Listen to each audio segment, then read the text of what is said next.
आदेश है प्रेमी भाई बहनों, इससे आप मुकर नहीं सकते हो।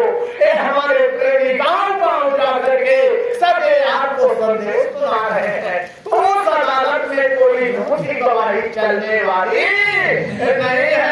इसलिए प्रेमी भाई बहनों, जो श्वासों की पूंजी हुई है, ये मानव का शरीर हमको आपको मिला है, ये व्यर्थ में हमारी श्वासों की पूंजी जा रही है। पता नहीं कब ये मानव का शरीर फिर हमको आपको मिले या ना मिले।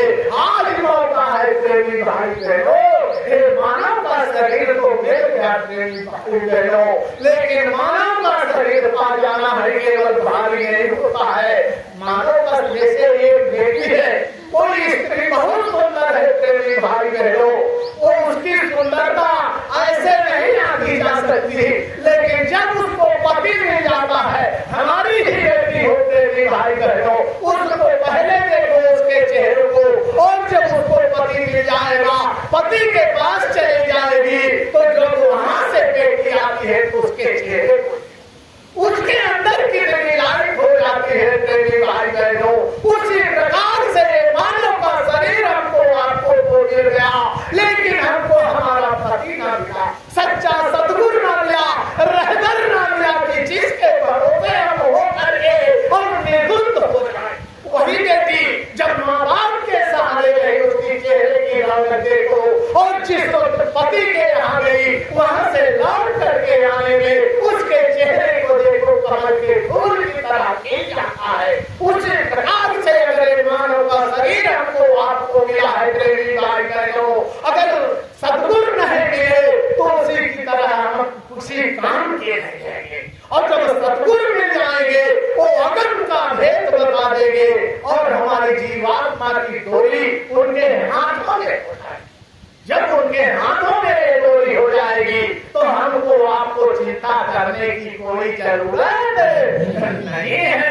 लेकिन प्रेमी भाई बहनों, ऐसे कैसे सतगुरु की जरूरत है? आज तो गुरु बहुत है, हर गली गली गुरु आते रहे, चेला मंत्र ले और सरग जाओ चाहे नरक जाओ, हमें लौटा ऐसे गुरु तो बहुत है कि तीर फूक दे, लेकिन रुपया पैसा और भाई से ढके दे, सुअर बनो चाहे पैसा, हमको तो अपने दक्षिणा से लाभ है प्रेमी भाई बहनों। खोल करके रामायण को देख लेना, गोस्वामी जी महाराज ने ऐसे गुरुओं से सावधान कर दिया है, लिख दिया है कि गुरु शिष्य अंध बधिर कर लेखा, और एक न सुना एक नहीं देखा। कहा ऐसे गुरुओं से सावधान करके कहा है कि झूठा गुरु अजगर बनाए और फिर से को चीटी जान, और बड़े रहेंगे नरक में और नोच नोच के खाए। ऐसे गुरु तो फिर कैसे गुरु चाहिए प्रेमी भाई बहनों? इसका दृष्टांत गोस्वामी जी महाराज ने लिख दिया कि गुरु सोई जो सत्य सनेही, जो सत्य से हमारी जीवात्मा को जोड़ दे, ऐसे सतगुरु की खोज करें।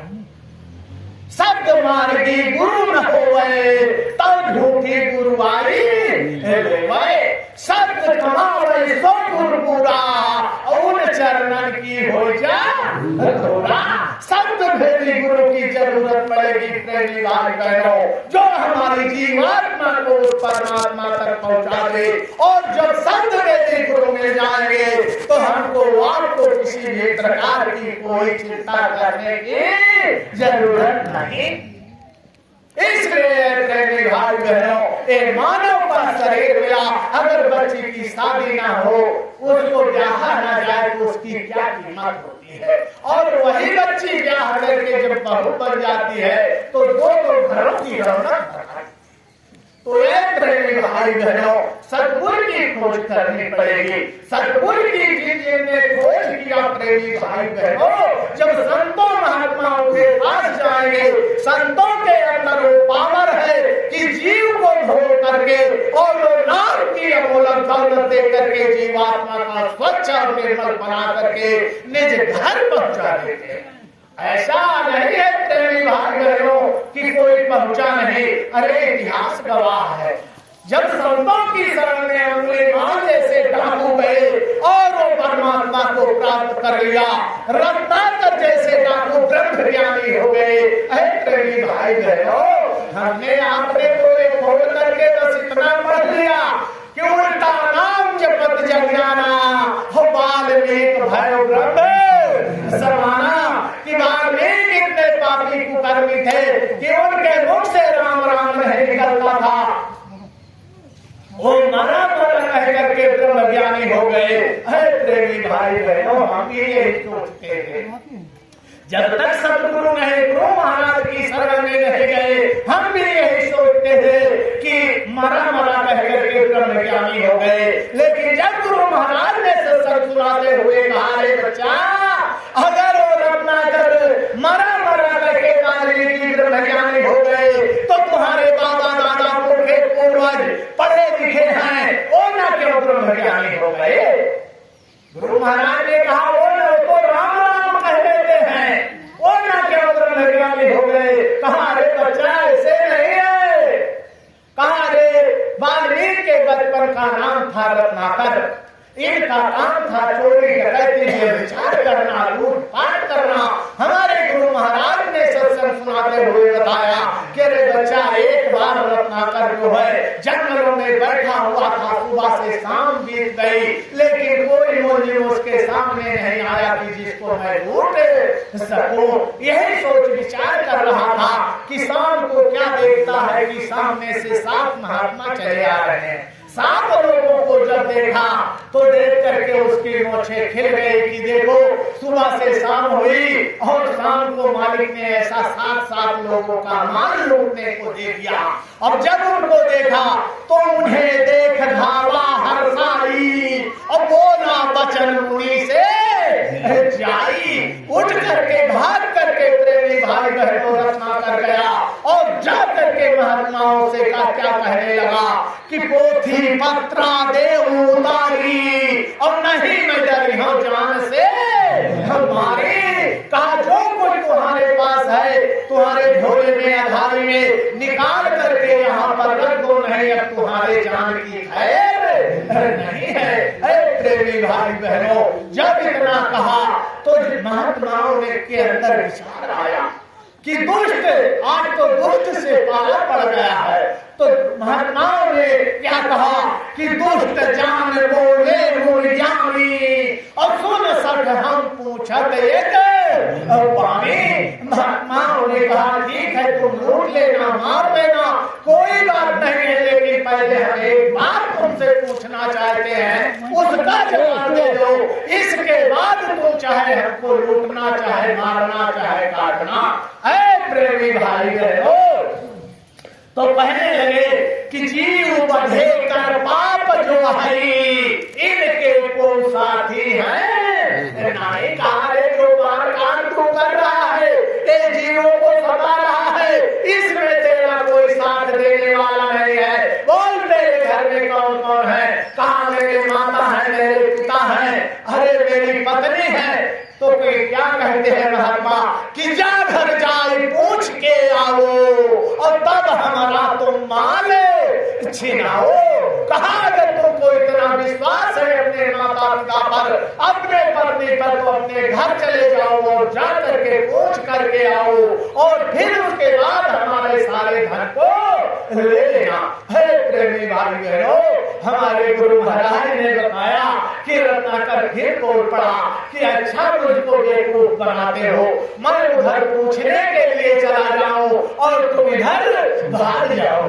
लेकिन है प्रेमी भाई बहनों, संत महात्मा कभी किसी को धोखा नहीं देते हैं। उन्होंने कहा, ठीक है, अगर तुमको विश्वास नहीं है तो हमको पेड़ में बांध दो और बांध करके अपने घर जाओ और जा करके पूछ करके आना, तब हमारे धन को सब ले लेना। प्रेमी भाई बहनों, संतों की दृष्टि से वो ज्योति निकलती है कि सरदा तप निज ससी हरी और संत दरस देव पातक तरी। रत्नाकर जैसा डाकू जब किसी के ऊपर रहम करने वाला नहीं, उसके अंदर संतों के दर्शन करने मात्र से केवल इतनी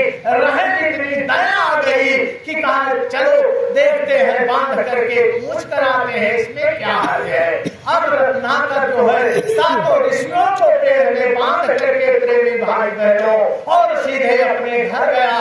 घर जाकर के अपने माता पिता से कहा, हे माताजी, हे पिताजी, मैं जो लूट पाट करके जो धन को इकट्ठा करता हूँ, इसमें जो पाप कर्म बनते हैं, इसके पाप के कर्म के हकदार आप नहीं। प्रेमी भाई बहनों, तब माता पिता ने क्या जवाब दिया, कहा, अरे बच्चा, जब तुम किसी काम के नहीं थे, तुमको हमने नहलाया, धुलाया, टट्टी करवाया, पेशाब करवाया, पढ़ाया, लिखाया, खाना पीना, सारी व्यवस्था, शादी किया, प्यार किया, मकान बनवाए, किस लिए कि जब हम किसी काम के नहीं रहेंगे तो तुम हमको हमारे साथ कर देना। प्रेमी भाई बहनों, माता पिता ने कहा, अब तुम कैसे लाते हो, कैसे नहीं लाते हो, हमसे इससे मतलब नहीं है। जो हम तुम्हारे साथ बचपन में किए हैं, आज तुम उसका बदला दे दो। जवाब दे दिया माता पिता। अब रत्नाकर वहां से भाग करके सीधा पत्नी के पास पहुंचा और पत्नी से कहने लगा कि हे अर्धांगिनी, तुम तो वादे की हकदार हो गई, बोलो जो पुण्य के हकदार होगी, जो मैं पाप कर्म करता हूँ, ये मार काट करता हूँ, जो इसमें मुझे जो कर्मों की सजा मिलेगी, पाप की और पुण्य की, उसके भी हकदार हो। अरे कहा, पति देव माफ करो, जब तुम मेरे पिता के दरबार में गए थे अपने फौज खाते के साथ, तब तुमने वहां पर वचन दिया था कि इसके खाने की, पीने की, इसकी सुरक्षा की जिम्मेदारी मेरी है। तब मेरे पिताजी ने तुम्हारे साथ मुझको भेजा था। अब आप कहां से लाते हो, कैसे लाते हो, इससे मुझे कोई लेना देना नहीं है। मुझसे कोई मतलब नहीं। अपने वादे को याद करो और उसी वादे पर अटल रहो। प्रेमी भाई बहनों, हमारे गुरु महाराज ने कहा कि अरे बच्चा, तब रत्नाकर का माथा ठनका वहां से भागा और भाग करके जाकर के संतों के बंधन को खोला और उनके चरणों में पड़ करके विनती प्रार्थना करने लगा कि समझ रहा था कि ये संसार हमारा होगा।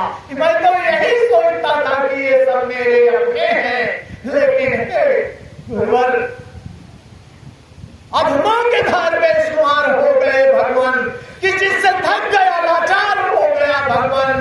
न दोनों कर्म के बंधन तो कुछ रह करो और न घटाओ पाप तो थोड़ा सा वजन कम कर। मैं माफी मांगने के काबिल भी नहीं हूँ आपसे, लेकिन आपकी शरण में आ गया। सहे जो कष्ट, सहे भूल जो हुई सोई, किए जो कर्म किए, भूल जो हुई सोई, दयालु आखिरी दावा यही हमारा है। और हमें भितारो जो लाखों को तुमने उतारा है, उनके चरणों में गिर करके विनती प्रार्थना करने लगे। हमारे गुरु महाराज ने कहा, रे बच्चा, संत हृदय नवनीत समाना, संतों का हृदय मक्खन के समान कोमल होता है। उनके दरबार में अगर कोई जाकर के अपने गुनाहों की माफी मांग ले तो तुरंत माफ कर देते हैं। देखो प्रेमी भाई बहनों, जैसे हमारे गुरु महाराज ने कहा, रे बच्चा, एक गुनाहों का देवता इस मंदिर में जीवन बैठा हुआ है, यहाँ पर जाकर के अपनी बुराई को चढ़ा कर दो, वो देवता माफ कर देगा।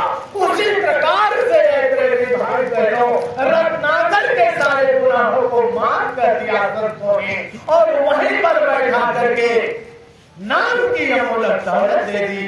प्रेमी भाई बहनों, कहा बैठा करके अपने कमंडल से जल लेकर के छिड़क करके और इस महामंत्र को पढ़ा। प्रेमी भाई बहनों, कि राम नामम महामंत्रम निश्चिंतम निर्भाषणम ब्रह्म हत्या मोक्ष्यामि अपरिपापम कृतो विभो। कहा, आज तक तुमने जितने बुरे कर्म किए हैं, ब्राह्मणों की हत्या की, किसी की भी हत्या की है, सबसे आज तुमको मोक्ष दे दिया। मोक्ष प्रेमी भाई बहनों, कहा लेकिन आगे आंदा गुनाह मत। जब इतना कहा महात्माओं ने और नाम की अमूल्य दौलत दे दी। प्रेमी भाई बहनों, जब महीना में अंदर गयो और भयो पाप करना और जिन चिंगारी आग में और जली पुरानी घास, जैसे घास इकट्ठा करके आग लगा दो प्रेमी भाई बहनों, जल करके राख हो जाती है, उसी प्रकार से अधर्म से अधर्मी जीव भी अगर संतों की शरण में जाकर के अपने गुनाहों की माफी मांग ले तो दया रूप ला करके और उसके सारे पाप कर्मों को माफ कर देते हैं। तब जाकर के हमारे गुरु महाराज ने बताया कि अरे बच्चा, तब उल्टा अपने आप को रचना कर उलट दिया। जो चोरी डकैती लूट पाट करता था उसे उलट करके संतों के सत्संग में जाने लगा, भगवान का भजन करने लगा। उल्टा नाम और जपत, नाम जो उन्होंने संतों महात्माओं ने दिया उसका जाप किया, सुमिरन, जैसे हमारे गुरु महाराज ने बताया कि बच्चा सुमिरन कर। उल्टा नाम जपत जग जाना, जब नाम को जपा तब जान गया कि ये संसार सागर मिथ्या है, यहाँ कोई किसी का नहीं है। कार्य बच्चा तब वाल्मीकि भयो ब्रह्म समाना, तब जाकर के और कहा रे बच्चा, जब रत्नाकर जैसा डाकू ब्रह्म ज्ञानी बन सकता है तो तुम क्यों नहीं बन सकते हो? अपने गुनाहों को उनकी शरण में चढ़ा दो और उनसे नाम की अमोलक दौलत लेकर के और ब्रह्म ज्ञानी बन जाओ। और देखो प्रेमी भाई बहनों,